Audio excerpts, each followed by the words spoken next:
Hi everyone, welcome. My name is R. Lee Ingalls, author, writer, and president of the Society of the Ingalls Family.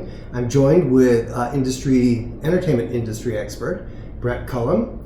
Hey there. We're going to talk about episodes 2 and 3 of the new season, or the Netflix adaptation of Little House on the Prairie.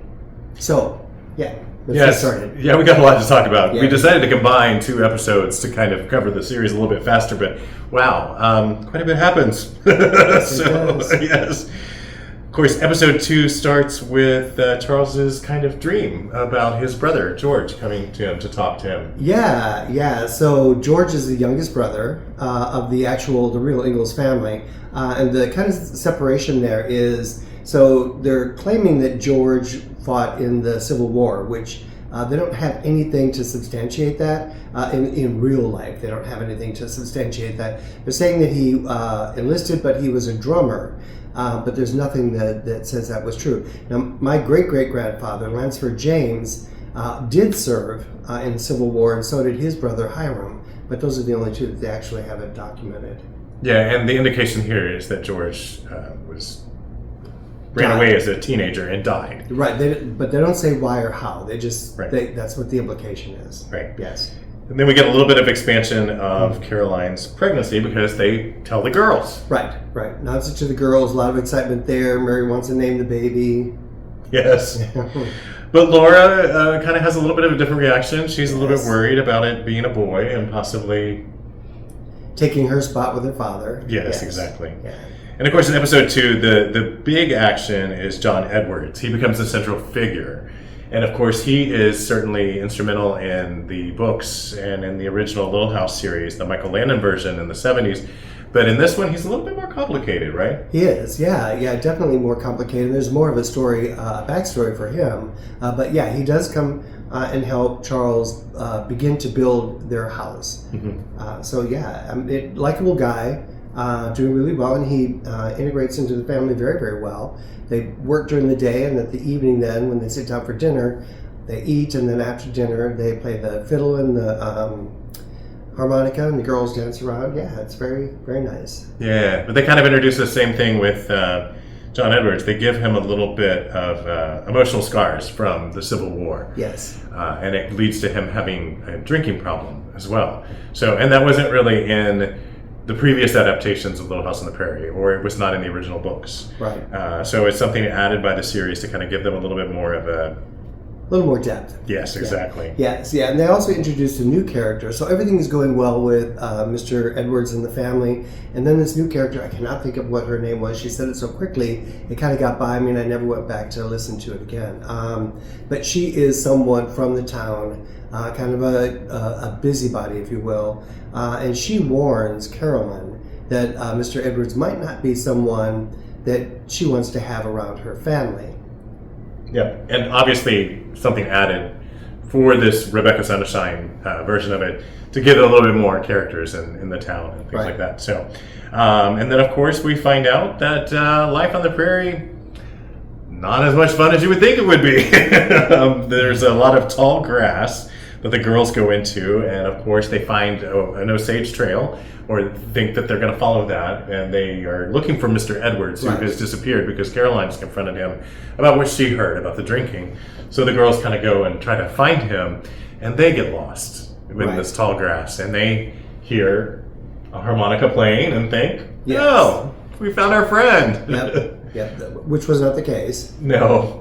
In fact, they find someone very surprising. Yeah. So I was so happy to see Allison Arngrim in this series. She played not a big part, but she was there. And they had a little cluster of 3 people: her, another lady, and then a man that were playing really kind of evil characters and trying to entice the Laura and Mary into their little clutches. Yes, and in fact, they obviously have some bad plans for the girls. Right. And kind of funny because Alison Arngrim actually said, I've actually, been bitten by both versions of Laura Ingalls Wilder. That's true.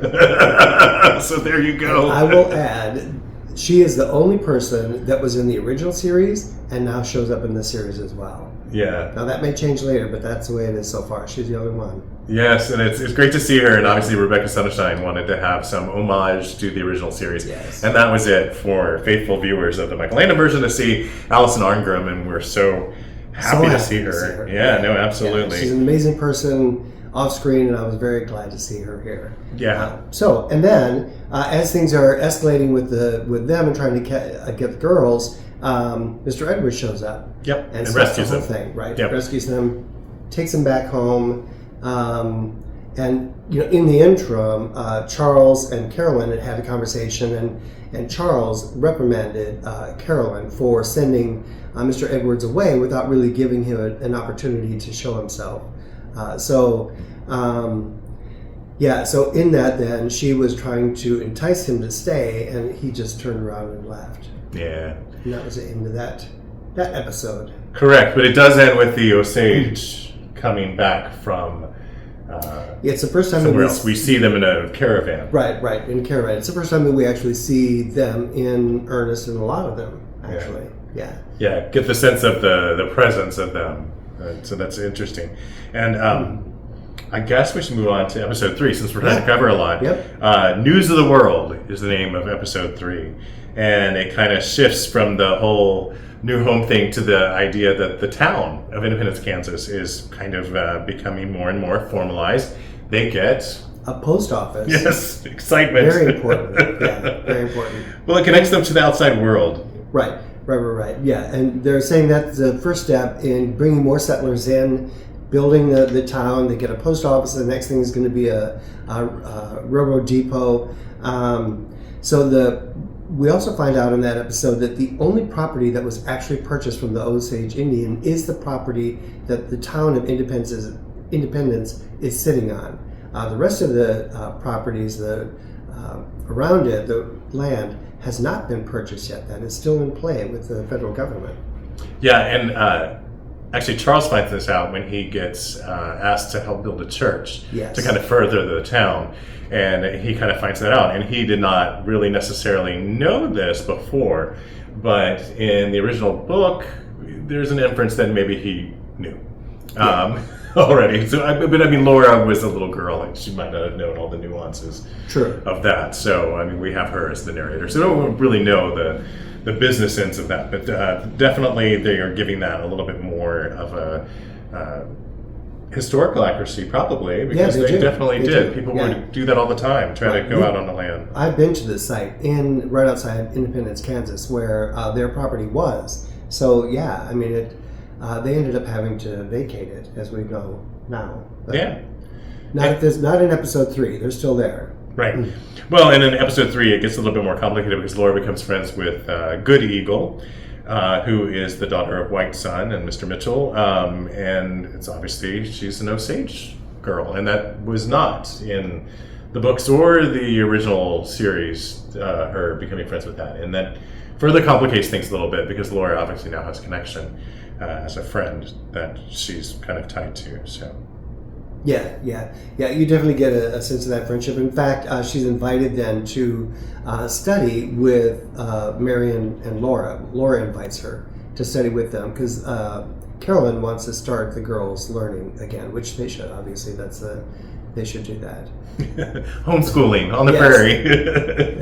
Well, one of the big things in the episode too is that the post office, all of them get letters. Yeah. So we need to talk about that for a second. Yes. Laura and Mary get letters from their grandmother. Yeah. So that's very exciting for them. And then, of course, Charles gets one from his father. Yep. About his father. Yes. Yeah. He's struggling. And it sounds like he's having maybe not some end-of-life issues, but that's the implication that he's struggling in life, and it might be near the end for him. Yeah. And then Caroline gets a really upsetting letter from her sister, Eliza, and wants her to bring the girls back to Wisconsin because she thinks that they are not safe, and this is a foolish journey, if you will. Yeah. She wants them back home. Yes. So that creates some tension as well. And as all of that wasn't enough to create tension, we have the actual robbery of the Ingalls. Yeah. Yeah, and it's not really addressed like a robbery, although that's exactly what it was. So in their house, the scene opens with two of the Osage tribe members in their house, two men, and they're not talking in English. They're only talking to each other in their native language, and they're taking some of the supplies from the Ingalls family. So their coffee, their tobacco, their jam. Sugar, yeah, those things. And then in the end, so there's a porcelain figure that Carolyn brought back with her, and we find out later in the episode that she carried that with her. She was warned that that would not survive the trip to there, but it did. She put it on a mantle fireplace, and then one of the two Native Americans took it with them along with the food supplies. So yeah, that was kind of traumatic. And it was important to her because it was supposedly one of the last things that her father gave her. So that was the emotional tie there. So, but Charles takes action and goes to William Mitchell, his Osage neighbor, and finds out that there's a lot of tension there. And not only that, but White's son, it's her brother that was involved in that. So. And of course, White's son finds out and actually returns some of the items to them, including the Chinese figure, the shepherdess. So, but it also makes a lot of tension between Charles and Carolyn again, just because of all of that. Yeah, one of the things that they did that I think was different in adaptations before this, and even not just Little House on the Prairie, but other ones, is that they don't really explain the indigenous people's perspective in those kind of situations, and this one they did, so it sounded kind of reasonable. And Charles made a comment about but they came into my house, and the response back to him was I think they can say the same thing. In fact, that what they said was, they built their house using our trees. They made their jam using our blackberries. So they have a sense of, this is our property, this is our land. You're here using our resources to settle in where you don't own the land. So they added that perspective, which I thought was very interesting. Yeah. Well, we get a little bit of a young adult romance too. Caleb continues his courtship or friendship of Mary, so we get that a little bit. Obviously not something that was in the books or the original series either at this stage, because the girls were a lot younger in the books, and that would not have been a factor in there, but it becomes one in this version. So, and then of course the big ultimate thing is that Caroline does eventually find out about the fact that maybe there is going to be some dispute on the land with the Indians. That creates a large fight between Charles and Caroline, and of course the girls come in, and then of course we have our cliffhanger. Right, where Mary, you actually see her sweating when she's out there talking to the young boy. That's the first that I saw it, and she wipes her brow, and I thought, oh, okay, so this is where this storyline begins. And then when she gets back to the house to bring the supplies back and confront her parents, or they hear them arguing, and then they're going to go in and confront them, and she passes out.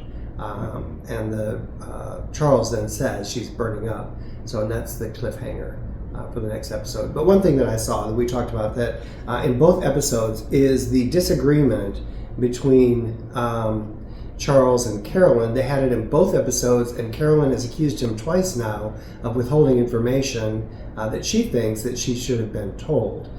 So in this episode, it was the fact that the land hadn't already been purchased. She wasn't aware of that.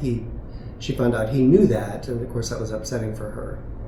Well, they really introduce a lot of moral ambiguity about what they are doing with settling this land, and is that the right thing? And that is going to be interesting to see how the characters react to that as they go forward, because one of the great themes of these books is that when you are given the chance to do the right thing, is that you do it. So I think that it makes it a little bit more complicated for them. It does. It certainly does that. I think they're doing a better job of demonstrating how fragile that situation actually was, and liquid. I mean, there was a lot of variables that could change in instant that would actually change then the path that you're on. So yeah, I think they're doing a better job of that. Yeah. And it makes it interesting. Yeah, no, it's definitely an interesting second chapter. So we've gotten a total of 8 episodes in this season. So we're going to discuss 4 and 5 next. Yep, we'll discuss 4 and 5 next. Yeah. All right. So come back, listen to what we have to say. We would love to hear your comments. One thing I will say, please keep your comments respectful. We certainly invite the dialogue, but we can do it respectfully as well. Yeah. Oh, and it's fun to actually debate this stuff, though. Yeah. So please let us know what you think. If you disagree with us, let us know. But yeah. Thanks for joining us. Have a good one.